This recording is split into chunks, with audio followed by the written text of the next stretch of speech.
이 자리에 나와 예배한 우리 모든 성도님들 한 분 한 분이 주님 안에서 신앙의 양심을 가지고 날마다 승리하는 귀한 삶이 되기를 주님의 이름으로 축원합니다. 아멘. 저희가 신앙을 가지고 예수를 믿는 중에 그리스도인은 깨어 있어야 됩니다라는 말을 자주 듣는데, 깨어 있는 그리스도인이 어떤 모습일까요? 어떤 모습이면 깨어 있는 그리스도인이고 어떤 모습이면 잠들어 있는 그리스도인일까요? 그리스도인이 깨어 있는다는 말을 할 때는 내가 상대방을 비난하고 비판하고 정죄하기 전에 나는 저 사람의 연약함과 부족함이 나에게 없는가 하는 부분을 돌아보며 확인해 볼 수 있는 사람이 깨어있는 그리스도인입니다. 깨어있는 그리스도인은 상대방의 연약함과 부족함, 상대방의 실수를 거울 삼아서 그 모습에 나를 비춰서 나는 저 사람과 동일하게 죄짓고 악을 행하고 실수하는 모습은 없는가 하는 면을 점검해 보면서 내 안에 있는 내 안에 있는 들보, 내 안에 있는 연약함, 내 안에 있는 문제점을 발견해서 고칠 수 있는 사람이 깨어있는 그리스도인입니다. 그래서 상대방이 화를 많이 낼 때에 화내는 사람을 볼 때 저 사람은 왜 저렇게 화를 낼까 고민해 보면서 비판하기보다는 그러면 나는 저 사람처럼 화내는 모습이 없는가 하는 내 모습을 점검해 보는 그런 사람이 깨어있는 그리스도인이에요. 인색한 사람들이 있습니다. 돈 쓰기를 싫어하고 자기밖에 모르고 그저 나밖에 모르는 사람, 인색한 사람이 있는데 그 인색한 사람을 볼 때에 참 짠돌이다, 참 구두쇠다 라고 얘기하면서 비판하기 전에 나는 저렇게 인색한 모습이 없는가, 나는 누구에게 저렇게 인색한 모습을 보였는가 하는 마음에서 내가 인색할 때는 언제였는지 점검해 볼 수 있는 사람, 이런 사람이 깨어있는 그리스도인이라는 거예요. 그래서 항상 누군가를 비판하기에 앞서서 나를 먼저 돌아볼 줄 알고요. 또 나를 돌아보는 가운데 우리는 그 사람을 대할 때 그 사람과 싸우기 위해서 그 사람을 대하는 게 아니라 우리는 예수를 믿는 사람이고 내 안에 예수가 있으니까 그 사람을 세워주기 위해서 내가 뭘 해야 될 것인가 하는 면을 생각하게 된다는 거예요. 그래서 그 상대방을 세워주기 위해서 마음의 준비를 하게 되고 입술의 준비를 하게 되는 거예요. 정말 우리 이 입술에 파괴적인 말이 얼마나 많습니까? 남을 미워하고, 남을 싫어하고, 남을 증오하고, 아무튼 이 입술에 참 부정적이고 파괴적인 말을 할 때가 많이 있는데, 이 부정적인 모습을 바꿔서 지혜로운 입술, 하나님의 사랑을 전달하는 입술로 우리가 바꿀 때에 점진적으로 바꿔 나갈 때, 그때 사람들이 우리를 보고 참 깨어있는 그리스도인이다, 깨어있는 교회다, 깨어있는 신자다 이렇게 말하고 인정을 해주게 되는 겁니다. 우리가 깨어있지 않으면은 상대방을 비난하기를 참 잘하는데, 여러분 뉴스를 보지 않습니까? 뉴스에 보면 정치인들, 경제인들, 여러 가지 어떤 성범죄, 여러 가지 가정폭력, 또 묻지마 살인과 같은 모습들, 스토킹 범죄, 이루 말할 수 없는, 입에 담기도 힘든 범죄들이 너무 많이 나오죠. 그 범죄를 볼 때에 우리 정상적인 사람들이면 어떻게 사람이 저럴 수가 있는가, 어떻게 저렇게 양의 탈을 쓰고 혼자 깨끗한 척 거룩한 척 하다가 저렇게 나쁜 짓을 많이 했는가 하는 마음에서 마음이 막 무너지고 마음이 씁쓸하고 힘듭니다. 이런 어려움을 당할 때에 저 사람에 비해서 나는 안 저런데, 나는 저 사람은 이만한 죄를 지었고 나는 이만한 죄를 지었으니까 이만한 죄는 별것도 아니네 하는 자기 합리화를 하기가 쉽습니다. 사실 우리는 뉴스에 나오는 죄만큼 죄를 짓지 않거든요. 뉴스에 나오는 그 소식들만큼 그렇게 큰 죄를 안 지어요. 우리가 지어본 데를 조금 마음으로 미워하고 입으로 죄 짓는 정도, 그런 것들이 단데 저 사람들의 큰 죄를 보면서 우리가 혹시라도 나는 저렇게 큰 죄를 안 지으니까 나는 죄인이 아니야, 나는 괜찮아 라고 자기 합리화와 자기 착각에 빠지지는 않냐는 거예요. 우리가 이렇게 자기 합리화에 빠지게 될 때에 가정을 병들게 하고요, 심지어 이 작은 나의 모습이 점점 죄와 악을 쌓으면서 커질 것이 뻔하기 때문에 우리는 사회에 악영향을 끼칠 수가 있다는 거예요. 가정과 사회를 병들게 하는 그런 존재가 될 수 있다는 이야기인데, 그래서 큰 악에 대해서 바른 비판을 하기 위해서는 나에게 작은 악이 없는가 하는 걸 먼저 돌아보면서 자기를 점검해보는 자세, 이 자세가 깨어있는 그리스도인의 모습이라는 겁니다. 처음에 죄를 지을 때 두려워하고 겁내하면서 죄를 짓지, 한 번 죄를 짓고 나면은 두 번, 세 번 죄를 지을 때는 쉽게 죄를 지을 수가 있거든요. 대담해진다고요. 담대해진다고요. 그래서 내가 지금 내 안에 작은 티가 있다고 염려를 내려놓으면 안 되고, 이 작은 티가 자라서 큰 들보가 될 수 있다 하는 면을 생각하면서 상대를 볼 때 나를 점검해 볼 수 있어야 된다는 겁니다. 내 죄가 점점 자라면 나도 저 사람처럼 될 수 있다는 거예요.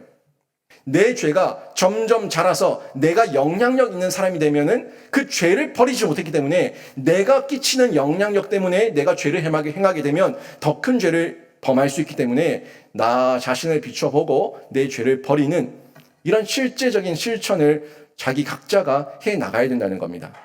그래서 제가 상대를 보면 나를 살펴야 될 이유를 세 가지로 한번 정리해 봤는데, 상대를 보면서 상대방만 비난하지 말고 나를 살펴야 될 이유가 세 가지가 있어요. 그 세 가지를 한번 정리해 보니까, 첫 번째가 큰 악이 없어진다고 해서 작은 악도 없어지지 않는다는 겁니다. 여러분, 세상의 정치인들, 경제인들, 여러 가지 큰 죄를 지은 사람들, 국민들에게 피해를 주고 국가적으로 망신을 시킨 사람들, 그 사람들이 감옥 가면, 그 사람들이 사형당하고 그 사람들이 없어지면 이 대한민국이 깨끗해지던가요? 아니에요. 큰 악이 없어지면 그 순간적으로 정체돼요. 그 순간적으로는 깨끗해진 것 같아요. 그런데 그 작은 악을 가지고 있었던 사람들이 영향력을 키우면서 악을 버리지 않으니까 점점 득세해서 또 다른 큰 악을 만들게 되어 있습니다. 그래서 작은 악들이 잠복해 있는 중에 시간 문제일 뿐이지, 작은 악이 사라지지 않으면 그 작은 악은 또 다른 큰 악이 되어서 이 세상과 가정과 우리 주변을 어지럽힐 것이기 때문에 결국엔 큰 악도 없어져야 되고 작은 악도 우리 스스로가 각자가 버리는 용기와 실천이 있어야 된다는 겁니다. 그러니까 나를 돌아봐야 되는 거예요. 두 번째가, 이 악한 방법으로 악을 제거할 수 없기 때문에 내가 가지고 있는 악으로 악을 대하면 안 되는 거예요. 저 큰 악이 내가 가지고 있는 작은 악을 가지고 봤을 때 너무 큰 악이니까 저 사람들은 없어져야 될 존재고 나는 괜찮아 라고 자기 합리화에 빠져 있다가 자신의 작은 악을 가지고 저 큰 악을 대적하며 저 큰 악을 없애겠다고 얘기하면은 그게 뭐냐면 눈 가리고 아웅하는 거예요. 손으로 태양을 가릴 수가 있습니까? 내 손으로 가렸을 때 내 눈만 가렸을 뿐이지 내 눈 위에, 내 손바닥 위에 태양은 그대로 있습니다. 눈 가리고 아웅하는 거예요. 내 작은 악을 보면서 나는 저 사람만큼 큰 악을 가지고 있지 않으니까 나는 깨끗해, 나는 거룩해, 나는 성결해. 착각이에요. 그 악도 악이고 내가 가지고 있는 작은 악도 악이에요. 그렇기 때문에 우리가 내 작은 악으로 큰 악을 덮고 큰 악을 대적하려고 하면은 그 순간 시간은 지체할 수 있을지 모르겠지만 나중에는 내가 그 악한 자리에 다시 올라가 있는 내 모습, 내가 악인이 되어 있는, 큰 악인이 되어 있는 것을 발견할 수밖에 없다는 겁니다. 세 번째가, 악은 선으로만 이길 수 있기 때문에 내가 가지고 있는 악으로 아무리 대적해 본들 그 악은 없어지지 않습니다. 악을 없애는 건 선이에요. 이 선은 하나님의 선이에요. 하나님의 그 토부, 하나님 보시기에 좋았던 말씀과 은혜와 하나님의 도우심 가운데, 능력 가운데 우리가 악을 대적해야지 그 악이 사라지지, 악은 결코 악으로 이길 수 없습니다. 악은 선으로만 이길 수 있는데 이 선은 하나님의 선, 예수 그리스도의 은혜 가운데 나타나는 능력이 선이기 때문에 이 부분을 저희가 잊으면 안 된다는 거예요.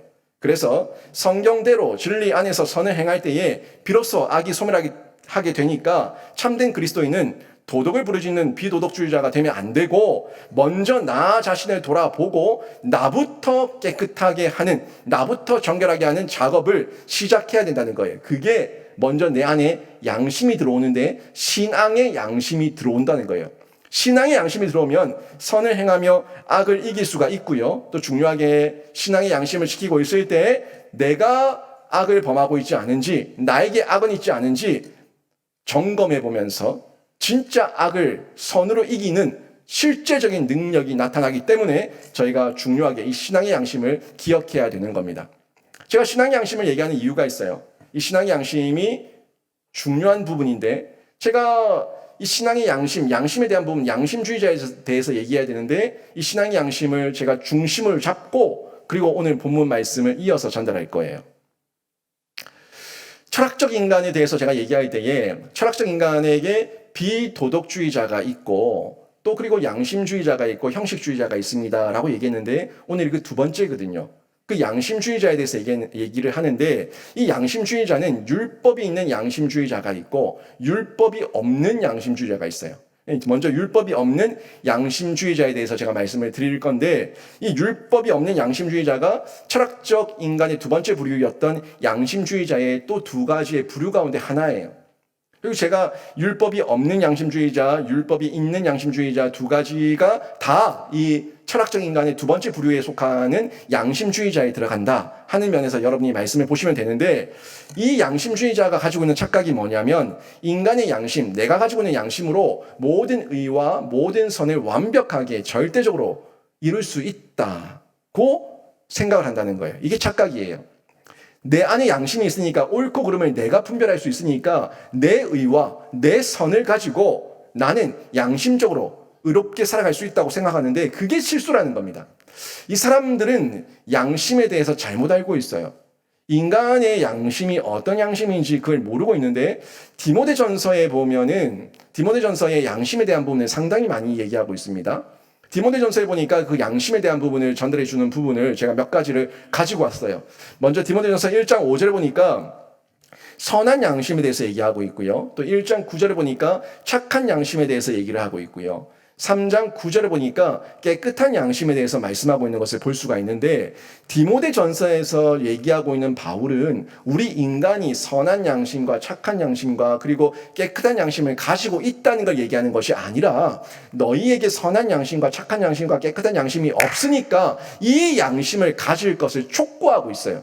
이 양심을 가져라. 이 양심을 사모해라. 이 양심을 너희가 소유해라. 이 양심을 구하라. 하는 부분을 전달해주고 있는데 우리 인간에게는 선한 양심이 없습니다. 우리 인간에게는 착한 양심이 없습니다. 우리 인간에게는 깨끗한 양심이 없어요. 없기 때문에 우리 인간 자체가 오염되고 죄성과 자범죄로 얼룩져 있는 죄인이기 때문에 우리가 이 양심을 구해야 된다는 거예요. 이 양심을 하나님께로부터 받아야 된다는 겁니다. 여러분 우리 인간은 양심 자체가 화염 맞았어요. 그래서 디모데전서 4장 2절에 보면 화인 맞은 양심에 대해서 얘기하고 있어요. 디모데전서 4장 2절에 보면 화인 맞은 양심이 무슨 말이냐면 다시 얘기하면 이 양심이 화염 맞았다. 양심이 다 타서 양심이 없다는 얘기입니다. 양심 없이 굴고 정말 옳고 그름에 대한 선한 것에 대한 기준이 없으니까 자기 마음대로 주관적으로 자기 생각대로 행동하니까 결국 그게 자기에게는 의로울지 모르겠지만 상대방에게는 피해가 되고 상대방에게 불법하게 부정을 행하게 되니까 그게 문제가 된다는 거죠. 여러분 정말 선한 양심과 착한 양심과 깨끗한 양심을 가지고 공정하게 세상을 볼 수 있습니까? 정말 나와 아무런 상관이 없는 사람과 사람을 볼 때에 그 두 사람을 보면 우리는 객관적으로 얘기해 줄 수 있어요. 근데 나에 대한 영역이 조금만 들어가면 나의 이권이 조금만 들어가고 나의 마음이 조금만 들어가고 나의 시간과 나의 어떤 노력이 조금만 들어가면 우리는 절대 객관적일 수 없습니다. 주관적이에요. 편협해지고요. 이기적이 되고요. 거기에 치우쳐질 수밖에 없다고요. 그렇다면 내가 내 일상 가운데서 내 주변을 볼 때에 나라는 자기의가 있는데 나라는 나의 선에 대한 자기밖에 모르는 이 기준이 있는데 그 기준을 가지고 선하고 착하고 깨끗한 양심을 가지고 공정해 볼 수 있냐는 거죠. 이게 불가능하다는 얘기예요. 우리는 타락한 이상이기 때문에 양심 자체가 오염되어 있습니다. 그래서 우리의 양심을 가지고 선을 행할 수가 없고 구원에 이를 수도 없고 하나님께 갈 수도 없고 영생을 얻을 수도 없어요. 만약 우리가 나의 선한 능력과 내 양심을 가지고 난 구원에 이를 수 있다고 얘기한다면 죄인이 죄인을 구원하겠다는 것과 같은 것이고 맹인이 맹인을 인도하겠다는 같은 거예요. 맹인이 어떻게 맹인을 인도합니까? 맹인이 맹인을 인도할 수가 없고 죄인이 죄인을 구원해 줄 수 없어요. 그러니까 우리가 맹인을 인도하기 위해서 내가 눈을 떠야 되고 내가 죄인을 이끌기 위해서는 하나님 앞에서 그 통로가 되어서 바른 길, 옳은 길을 인도해 줘야 되는데 그 길을 보여주셔야 된다는 겁니다. 그 길이 뭡니까? 우리에게 영원한 길이 되시고 생명이 되시고 진리가 되신 길과 진리 생명이 되신 누구예요? 예수 그리스도입니다. 오직 예수 그리스도 안에서만 우리가 참된 양심과 깨끗한 양심, 선한 양심, 착한 양심을 가지고 옳은 길을 안내해주고 나도 그 길을 실천하며 행동하며 살아갈 수가 있는 거예요. 근데 이 세상에 있는 사람들은요, 이 양심에 대한 부분에서 예수를 빼버립니다. 예수는 없어요. 이 양심주의자는 예수는 없고 그 죄인들 속에서 뭐만 봅니까? 그나마 나은 죄인이 누구냐? 요걸 보고 있다는 거예요. 그러니까 사람과 사람이 싸우지 않습니까? 부딪히면은 다 할 말이 있어요. 이 사람은 이 사람에게 막 쏟아붓고 이 사람은 이 사람에게 막 쏟아부어요. 서로 싸우는데 그 사람들이 얘기를 보면 다 자기 얘기만 해요. 그래서 너는 어떻고 너는 어떻고 나는 이랬고 나는 이랬고 나는 너보다 낫다. 그래도 내가 너보다 낫다. 나는 이만큼 했는데 니는 뭐 했는데 너는 뭐 했는데 라고 얘기하면서 부딪힌다는 거예요. 그러니까 얘기 같이 들어보면 제3자가 들어보면 둘 다 똑같아요.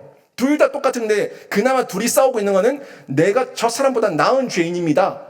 내가 저 사람보다는 더 수고한 죄인입니다. 내가 저 사람보다는 교회를 위해서 하나님 나라를 위해서 더 많이 애쓴 죄인입니다. 요 얘기하고 있는 거예요. 하나님 보실 때 그러면 뭐라고 얘기할까요? 그 둘 다 의롭다고 얘기할까요? 아니면 둘 다 죄인이라고 얘기할까요? 둘 다 죄인이라는 겁니다. 그나마 나은 죄인을 따지지 말고 그나마 나은 죄인이 아니라 완전하게 완벽한 의롭고 거룩한 착한 양심, 선한 양심, 깨끗한 양심을 가져야 되는데 그 길이 오직 예수 그리스도밖에 없는 줄로 믿습니다. 여러분 이걸 붙드셔야 되는데 우리가 자꾸 내 의와 자기 합리화를 가지고 양심을 찾으러 가니까 그 양심에서 선한 걸 찾을 수가 없는 거예요. 그래서 철학적 인간들은 복잡한 인간인데 그 비도덕주의자 다음에 양심주의자로 얘기했지 않습니까? 이 양심주의자도 결국에 서로 싸우고 있는 이 양심주의자들을 보니까 철학이 율법이 있는 양심주의자와 율법이 없는 양심주의자 그 둘로 나눠지더라는 거예요. 첫 번째가 뭡니까? 이 철학적 인간 양심주의자의 두 부류 중에 첫 번째가 하나님 법을 모르는 양심주의자. 지금 1번에서 얘기하고 있는 율법이 없는 양심주의자예요. 율법도 없어요. 아예 율법이 없고 하나님의 법을 모르니까 그냥 자기 양심 따라서 자기 소견에 오른 대로 살아가고 있는 그 모습. 이게 하나님의 법을 모르는 양심주의자의 첫 번째 부류라는 거예요. 그 말씀을 이 부분을 오늘 본문 12절 앞부분에서 전달해 주고 있어요. 12절 앞부분 보세요. 무릇 율법 없이 없다고 얘기하죠. 율법 없이 범죄한 자는 또한 율법 없이 망하고 이건 말할 것도 없어요. 율법이 없으니까 하나님의 앞에서 하나님의 말씀과 하나님의 가르침과 하나님의 깨달음과 하나님의 도와 율례와 법도가 아예 없으니까 그냥 율법 없이 자기 속에는 오른 대로 세상 법 따라 살아가다가 그냥 망하는 거예요. 죽는 거예요. 하나님의 법이 전해지지 않으니까 모르니까 범죄하며 사는 겁니다.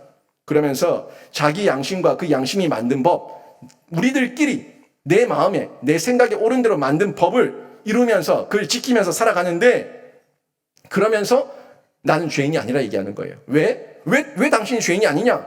나는 내가 만들어 놓은 이 법대로 살았는데 내가 왜 죄인이냐라고 얘기하는 거죠. 이게 세상 사람들이에요. 세상 사람들한테 가서 당신 죄인입니다 라고 얘기하면 내가 무슨 법, 민법, 형법, 무슨 법을 어겼냐? 라고 묻습니다. 결국 세상의 법을 어겨야지만 죄인이고 세상의 법을 어기지 않으면 죄인이 아니다 라고 생각하고 있는데 이 사람들에게는 뭐가 없는 거예요? 율법이 없는 거예요. 하나님의 법이 없는 거예요. 그냥 자기들만 만들어 놓은 자기들만의 법이 있는 거예요. 그 법만 지키면은 나는 죄인이 아니다 라고 착각하며 살아간다는 건데 정확하게 얘기할까요? 정확하게 말하면 세상에 법이 없는 곳에 죄가 없는 것이 아니라 이런 법이 없어. 이건 죄인입니다. 이건 죄입니다. 징역 몇 년, 벌금 몇 천만 원. 이 법이 없어. 이 법이 없어서 죄가 안 되는 것이 아니라 뭐가 없는 거예요? 하나님께서 정한 죄에 대한 인식이 없는 거예요. 아무리 세상에 형벌과 벌금에 대한 규정이 없다고 하더라도 하나님께서 하지 말라고 한 죄, 하나님께서 하지 말라고 하는 그 법을 어기는 건 죄예요. 하나님 입장에서 죄예요. 근데 여기는 그런 법이 없으니까 죄가 아니에요.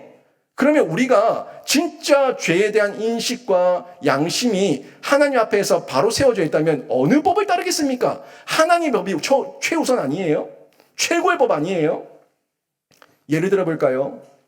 이슬람에 가면 이슬람 문화권 중동 지역에서는 일부 다처제입니다. 일부 다처제를 하는데 일부 다처제를 비난하는 게 죄예요. 일부 다처죄를 죄라고 얘기하는 게 죄예요. 근데 성경에서는 일부 다처죄가 죄입니다. 하나님께서는 일부 일처를 허락하셨어요. 그러면 예수 믿는 그리스도인들이 신앙을 가지고 있으면 중동 지역에 살더라도, 중동 지역에서 시민권자가 되었다고 하더라도 어느 법을 따라야 되는 거예요? 그 나라의 법을 따라야 됩니까? 하나님의 법을 따라야 됩니까? 하나님의 법을 따르는 게 맞는 거죠. 저 유럽 국가 일부 국가에서는 동성 결혼이 합법화가 되었습니다. 동성 결혼했다고 말하는 목사가 죄예요. 동성 결혼은 죄입니다라고 말하는 목사가 끌려가서 구류를 살고 벌금을 내야 돼요. 그러면 목사는 그 세상 법이 무서워서 죄를 죄로 말하지 않는 걸 안아야 됩니까? 아니면 죄는 죄라고 말해야 됩니까? 어떻게 해야 됩니까? 어느 법이 최고의 법이에요? 세상이 자기들 합리화대로, 자기들의 좋을 대로, 자기들의 마음대로 법을 만들었다고 하더라도 그 법은 하나님의 법, 하나님의 법이라고 하는 그 법치 아래서 벗어난다면 이건 헌법 위반이에요. 하나님의 법 위반이에요. 하나님의 법을 위반한 법은 다 불법이에요. 세상에 우리나라에도 헌법이 있는데 헌법 아래서의 법치죠. 헌법 아래서의 법률 제정이죠. 인류와 세상의 모든 헌법은 하나님의 법이 최고의 법인 줄로 믿습니다. 하나님의 법 아래서의 인간이 만든 법이 있어야 되는데 하나님의 법을 벗어난 모든 인간들의 상식과 양심과 그 법치가 불법이라는 거예요. 여러분, 이게 인간들이 성경이 최고의 진리고 최고의 법인데 이거를 무시하는 거예요. 이거를 무시하고 세상의 법으로 하나님의 법을 덮으려고 하는 거예요. 이게 불법이라고. 어떻게 법률로 헌법이 덮습니까? 위헌인데 최고의 법, 하나님의 법 아래서의 이성과 양심이 작동하는 중에 법이 제정된다면 그건 괜찮아요. 최소한의 도덕이니까. 최소한의 윤리니까. 그런데 어기는 것, 넘어서는 것, 그 모든 것이 불법이라는 거예요. 인간은 하나님의 법 없이 양심을 지킬 수 없습니다. 하나님의 법 아래 있어야 돼요. 오늘 본문 12절에 보니까 이렇게 율법 없이 범죄한 자는 어떻게 된다고 말합니까? 보세요. 무릇 율법 없이 범죄한 자는 또한 율법 없이 망하고 이게 성경의 결론이에요. 여러분, 이 망하고는 원어를 보니까 아폴리미라는 단어를 쓰고 있는데 이 아폴리미가 그냥 망하는 정도, 파산하는 정도가 아니라 우리가 흔히 얘기하는 신용회복, 파산제도 그런 정도가 아니에요. 그런 정도가 아니라 완전한 망함이에요. 완전한 죽음이에요. 완전히 멸절당하는 거예요. 아폴리미는 결국 하나님의 법도 없고 율법도 없고 자기가 법을 제정하고 자기가 법을 만들어서 하나님의 법을 넘어선 그 모든 위헌과 불법은 성경의 결론 아폴리미 망한다, 죽는다, 멸절이다 라고 말씀하고 있다는 겁니다. 이게 성경의 결론이죠. 저는 여러분이 율법 없이 경거망동하는 세상의 모습을 따라가지 말고 여러분은 율법도 있고 신앙의 양심도 있어서 하나님 말씀대로 살아가는 그런 하나님의 자녀로 승리하시기를 주님의 이름으로 축원합니다. 근데 이 율법 없는 양심주의자와 또 율법 있는 양심주의자를 볼 건데 이 율법 있는 양심주의자로 별반 다르지 않다는 겁니다. 율법이 없는 건 말할 것도 없다는 거고요. 율법이 있는데도 율법만 붙들고 있으면은 이것도 양심주의자가 되고 정치 지도자들이 되고 종교 지도자들이 되고 바리새인들이 되고 서기관들이 되고 외식하는 자들이 된다는 거예요.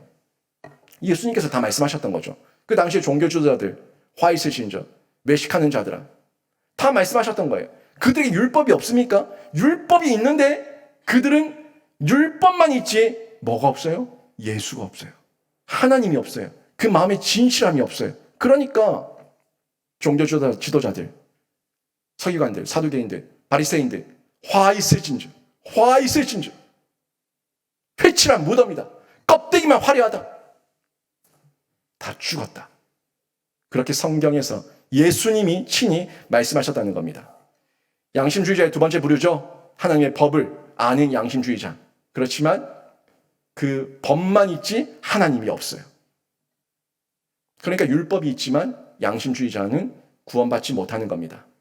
12절 뒷부분에 보니까 이런 말씀이 나옵니다. 무릇 율법이 있고, 율법이 있대요. 법이 있답니다. 하나님의 법이. 율법이 있고 범죄한 자는 율법으로 말미암아 심판을 받으리라. 아멘. 이들은 하나님의 법을 가지고 있습니다. 그런데 하나님의 은혜 없이, 예수 없이, 하나님의 능력 없이 내 양심만으로, 내 힘으로, 내 의로, 내 지성으로 하나님의 법을 온전하게 100% 완벽하게 절대적으로 실천할 수 있다 라고 얘기하니까 그게 잘못된 거예요. 정말 그렇습니까? 여러분이 성경을 모릅니까? 여기 20독, 30독, 40독 한 분들 얼마나 많습니까? 저도 얼마나 성경에 대한 부분에서 이런저런 말씀에 대한 깨달음이 있습니까? 그런데 아무리 깨달음이 있고 아무리 말씀을 많이 알고 말씀을 많이 읽어도 하나님의 은혜 없이는 이 말씀을 실천할 능력이 없다는 걸 저는 뼈저리게 느낍니다. 아무리 지성으로 꽉꽉 채워져 있어도 내 삶으로 살아내는 거는 이건 실제니까. 내 실존이 하나님 앞에서 몸부림치지 않고 하나님 앞에 매여 있지 않으면 절대 하나님의 법대로 살아갈 수 없다는 걸 저는 뼈저리게 느낍니다. 그 얘기하는 거예요. 하나님의 법을 실천할 수 있다고 믿는 그 교만과 오만과 자만이 불가능하다는 거예요. 절대적이지 않다는 겁니다. 그래서 신자가 자기 의로 행하는 행위는 아무리 하나님의 이름으로, 율법으로 한다고 해도 하나님의 율법으로 다시 심판을 받게 되는 거예요. 하나님의 율법으로 다시 심판받는다고요. 그 말씀을 좀 얘기하고 있는 겁니다. 좀 보십시오. 12절 뒷부분 보니까 무릇 율법이 있고 범죄한 자는, 율법이 있는데 범죄한 자는 율법으로 말미암아 심판을 받는다. 율법을 안다고 하는데 다시 율법으로 심판받아요. 이 말이에요. 율법을 내가 지켰다고 했는데 그 율법 때문에 다시 내가 심판을 받아요. 도로 심판. 이유가 뭐예요? 절대적이지 않았으니까. 마음의 중심이 없었으니까. 상대적으로 시켰기 때문에 심판을 도리어 받게 된다는 것을 전달해주고 있는 겁니다. 하나님 앞에서의 의는요, 절대적 의인데 절대적 의가 필요한 거예요. 상대적 의가 필요 없는 거예요. 절대적 의가 필요한데 그 절대적 의가 여러분에게 있냐는 거예요. 저에게 있냐는 거예요. 없다는 거예요. 상대적 의만 남아있으면 아까 얘기했던 것처럼 율법이 없는 자들이 막 싸우는데 누가 잘났냐 싸우는 거 좀 더 나은 죄인, 그 죄인, 내가 너보다 더 나은 죄인이다 라고 얘기하면 싸우는 것밖에 안 된다는 겁니다. 이 내용을 13절에서 좀 더 상세하게 볼 수가 있는데요. 13절 보십시오. 하나님 앞에서는 율법을 듣는 자가 의인이 아니요. 얘기하죠. 하나님 앞에서는 율법을 그냥 듣는 자가 의인이 아니요. 오직 율법을 행하는 자라야 의롭다 하심을 얻으리니. 보세요. 이 행한다는 것 자체가 중요한 내용이에요. 여기서 행한다는 단어가 원어를 보니까 포이에테스라는 단어를 쓰고 있는데 이 포이에테스는 그냥 흉내내는 행함이 아니라 내 마음과 정성과 온 마음 다해서 절대적으로 하나님 의존적으로 행하는 행함이에요. 완벽한 행함. 절대적인 행함. 이 행함을 얘기하고 있는데 이게 우리 인간이 하나님 없이 예수 없이 가능하냐는 거예요. 그게 불가능하다는 거죠. 그러면 율법을 절대적으로 행한다는 것, 이게 인간에게 과연 불가능한 일이고 가능하지 않은데 이 내용이 어떻게 펼쳐지는가? 14절 16절에 이어집니다. 보십시오. 14절 16절 보시니까 율법 없는 이방인의 본성으로 율법의 일을 행할 때에는 이 사람은 율법이 없어도 자기가 자기에게 율법이 되나니 이런 이들은 그 양심이 증거가 되어 그 사람들이 서로 혹은 고발하며 혹은 변명하여 그 마음에 새긴 율법의 행위를 나타내느니라. 곧 나의 복음에 이른 바와 같이 하나님이 예수 그리스도로 말미암아 사람들의 은밀한 것을 심판하시는 그날이라. 아멘. 여러분 이 말씀 굉장히 잘 이해하셔야 돼요. 앞으로 다시 돌려보세요. 이 말은요 지금 그냥 문자적으로 보면은 율법만 있어도 의를 행할 수 있네 라고 얘기할 수 있는데 아니에요. 이 부분은 하나님의 법을 모르고 자기 양심대로만 살면은 구원받는 게 아니라 망한다는 걸 반의법으로 강조해서 전달해 주고 있는 거예요. 이 뉘앙스를 보셔야 되겠는데, 앞뒤에 문맥을 봐야 되고, 또 바울이 이런 말을 하기 전에 바울이 어떤 인간관을 가지고 있는가, 성경적인 인간관을 가지고 있는가, 이걸 전체적으로 본 사람만이 이 내용이 바울이 반의법으로 얘기했다는 것을 깨달을 수가 있어요. 이게 말로 전달되는 게 아니라 문자적으로 전달되니까 그 문자만 보면은 이걸 그냥 오해할 수가 있다는 겁니다. 그냥 하나님의 법 몰라도 자기 양심으로 살면은 구원받을 수 있겠네 라고 말하는 사람도 있는데, 이건 잘못된 거예요. 잘못된 부분이에요. 그래서 이 내용을 전체적으로 봐야 되는데, 우리가 이런 말 하지 않습니까? 세상 사람들 볼 때 저 사람은 법 없이도 살 사람이다. 법 없이도 살 사람이다. 그 얘기하죠. 그 법 없이도 살 사람이라는 얘기가 있는데, 법 없어도 양심이 법이 되어가지고 자기가 스스로 행동하며 절제하며 통제할 수 있다 하는 자기만의 착각 속에서 얘기하고 있는 거예요. 법 없이도 살죠. 법 없이도 산다는 거는 제3자의 입장에서 동떨어진 사람으로 살아갈 때, 외톨이로 살아갈 때, 무인도에서 살아갈 때 법 없이 살죠. 그런데 세상 속으로 들어오면은 다 부대끼며 사람과 사람의 관계성 속에서 살아가고 있는데, 나라는 이기심과 나라는 어떤 이권이 들어가게 되면 거기서는 법 없이 살 수 없다는 거예요. 팔이 안으로 굽고 내 입장에서 생각하고 내 입장에서 말하는 거, 그거는 세상 사람들의 모든 죄성의 모습 아닙니까? 거기서는 이게 불가능하다는 얘기입니다. 다시 말해서 이론적으로는 엄격한 양심 아래서 우리가 살아갈 수 있지만 이론적이지 실제는 불가능하다는 얘기예요. 구약도 마찬가지죠. 구약에서 죄 지으면 죄 지은 만큼 짐승 갖고 와서 짐승 죽이면 됩니다. 짐승 죽이면 구원 받아요. 죄사함 받아요. 그런데 여러분이 하루를 사는 중에도 말과 행동과 생각과 마음으로 죄를 몇 번 지었는지 헤아릴 수 있습니까? 그 헤아릴 수 있어요? 그 헤아릴 만큼 그 짐승을 잡아서 죽일 수 있습니까? 그게 이론적으로는 가능하지만 불가능하다는 얘기예요. 그 불가능한 걸 통해 가지고 하나님께서 뭘 깨닫게 하시는 겁니까? 율법을 통해서 죄를 깨닫게 하시는 거예요. 율법을 통해서 율법으로 의롭다 여김을 받지 못한다는 것을 깨닫기를 원하시는 거예요. 이 말씀이 로마서 3장 20절에 있습니다. 한번 보십시오. 로마서 3장 20절 보십시오. 보니까 여기에 바울의 인간관이 나오죠. 보십시오. 보면 같이 한번 읽어볼게요. 같이 읽습니다. 시작. 그러므로 율법의 행위로 그의 앞에 의롭다 하심을 얻을 육체가 없나니 율법으로는 죄를 깨달음이니라. 아멘.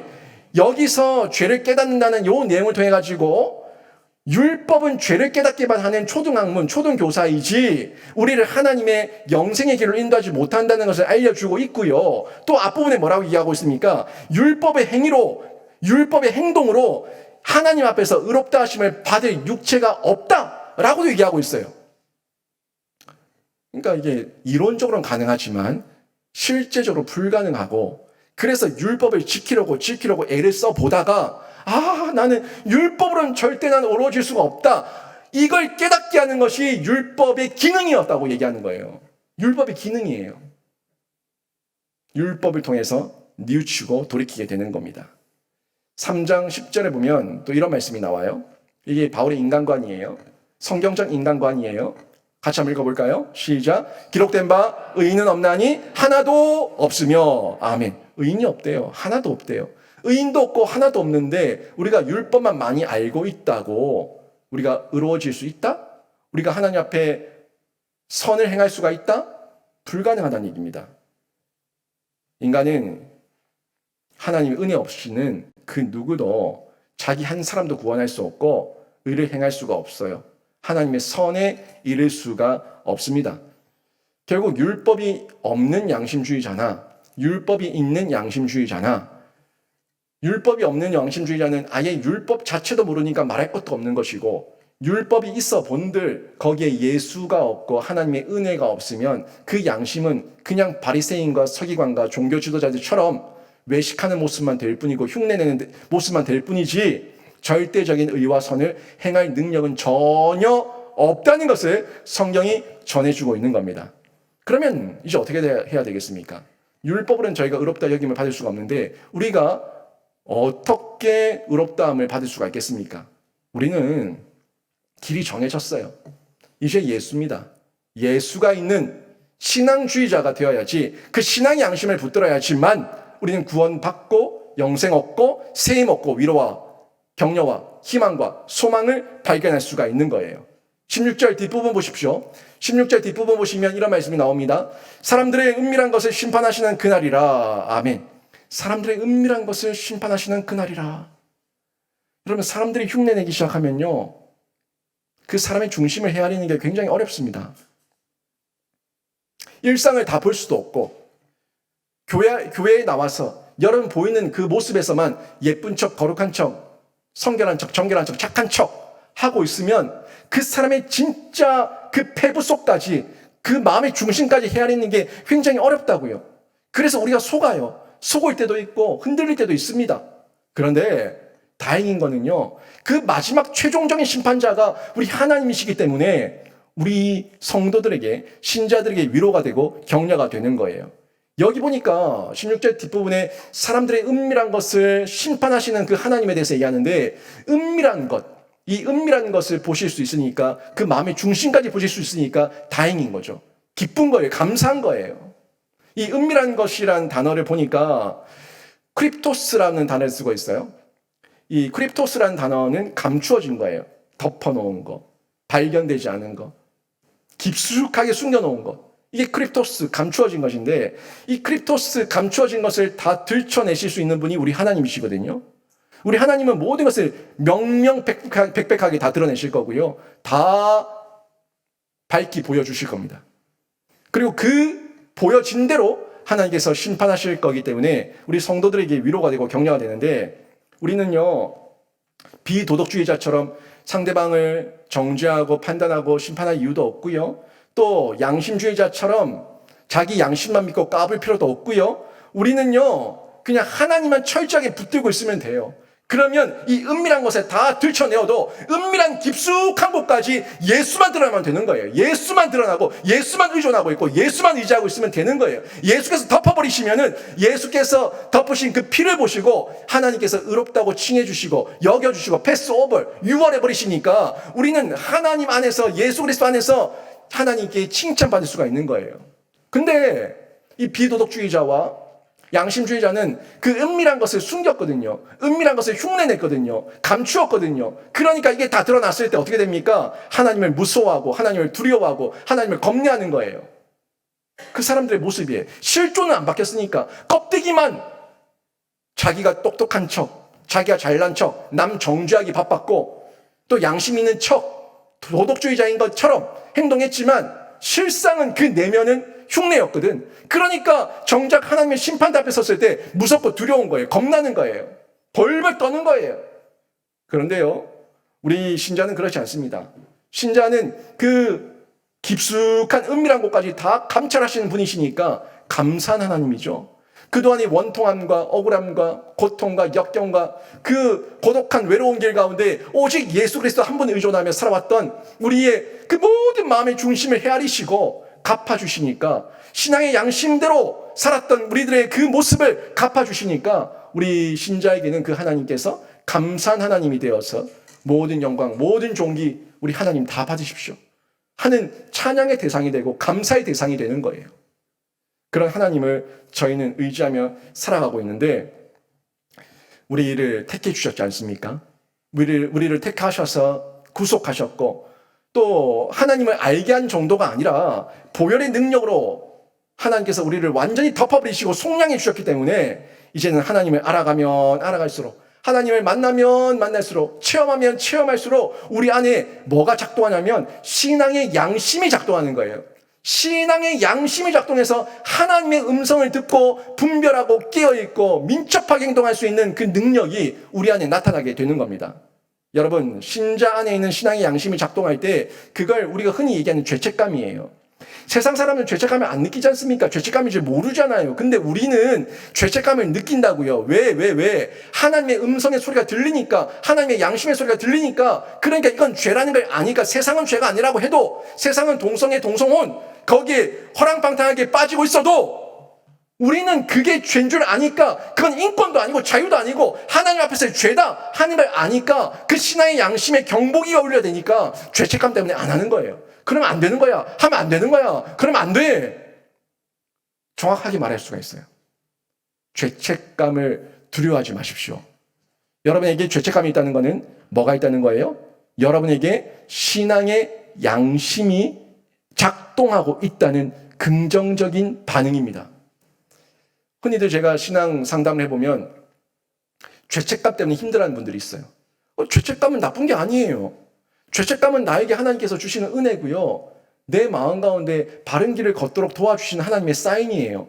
이제 우리가 의존하고 의지해야 될 건 하나님을 붙드는 겁니다.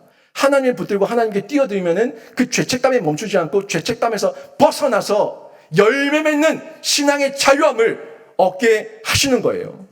여기까지 저희가 가서 그 감사한 하나님을 만나야 되는데 우리가 날마다 예수를 붙들고 성령을 의지하고 성경 말씀 안에서 몸부림치고 기도하며 의지할 때에 점진적으로 하나님께서 그 길을 열어주셔서 하나님 앞에 감사할 수 있도록 복을 주시고 힘을 허락해 주시는 겁니다.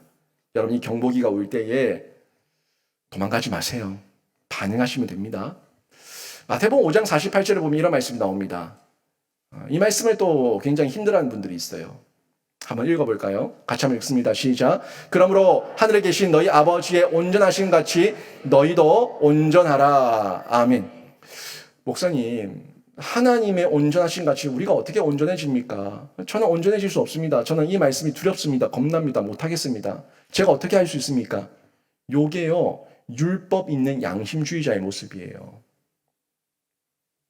율법 있는 양심주의자는 그 율법을 가지고 이 말씀을 문자적으로만 해석하고 포기해버리거나 자신만의 그 율법의 해석을 통해 가지고 엉뚱한 방법으로 하나님 앞에서 반응해요. 그게 잘못된 거예요. 정말 하나님께서, 예수님께서 이 말씀 팔복 산상수훈에서 팔복 이후에 바로 이 말씀을 전달하셨는데 이 말씀을 왜 전달하셨을까요? 그 이유는 실족하라고 준 게 아니라 진짜 길과 진리와 생명 되시는 나를 의지하라는 거예요. 예수를 의지하고 예수와 연합하고 예수와 접속되어서 예수와 함께하라는 것을 성경이 전해주고 있는 겁니다. 여러분이 거룩해질 수 있는 방법은 오직 예수 그리스도밖에 없는 줄로 믿습니다. 예수 그리스도와의 연합, 예수 그리스도와의 접속, 예수 그리스도와의 연결고리가 끈끈해지고 유기적이 되면 될수록 여러분은 하나님 안에서 거룩함을 이뤄가고 있는 건데 그 거룩함은 여러분의 잘남이 아니고 여러분의 행함이 아니고 예수 그리스도의 공로와 예수 그리스도의 의와 예수 그리스도를 의존하는 여러분의 신앙과 믿음을 통해 가지고 여러분에게 주어지는 하나님의 복인 줄로 믿습니다. 이걸 붙드시면서 여러분 용기와 힘을 내셔야 된다는 겁니다. 철저히 붙드세요. 로마서 3장 28절 말씀 한번 볼까요? 로마서 3장 28절 같이 읽습니다. 시작. 그러므로 사람이 의롭다 하심을 얻는 것은 율법의 행위에 있지 않고 믿음으로 되는 줄 우리가 인정하노라. 아멘. 너무 명확하죠. 사람이 거룩해지는 것, 의롭다 하심을 얻는 것은 율법의 행위에 있지 않고 믿음으로 되는 줄 우리가 인정하노라. 우리가 믿노라. 말씀하고 있는 거예요. 그래서 율법의 행위를 다 버리면서 경거망동하며 살라는 게 아니라 진짜 예수를 믿는 믿음대로 예수를 믿는 믿음이 있으면 내 안에 신앙의 양심이 발동하고 신앙의 양심이 경보기를 울릴 때에 그 길을 걸어가지 않고 돌이켜서 바른 길을 걸어갈 수 있는 용기와 담대함, 율법으로서가 아니라 믿음으로서 행동하는 거예요. 율법으로서 행동하는 것이 아니라 믿음으로서 행동하고 믿음으로서 반응하는 실제적인 이 마음의 중심으로서의 반응, 그 반응으로 행동하라는 거예요. 남편에게 아내가 밥을 해주는데 율법으로 해주면 아내니까 해주는 거예요. 하지만 사랑함으로 밥을 해주면 그거는 믿음으로 그 남편을 사랑함으로 진짜 진실함으로 해주는 거예요. 여러분은 어떤 밥을 해주기를 원하고 또 남편들은 어떤 밥을 받기를 원할까요?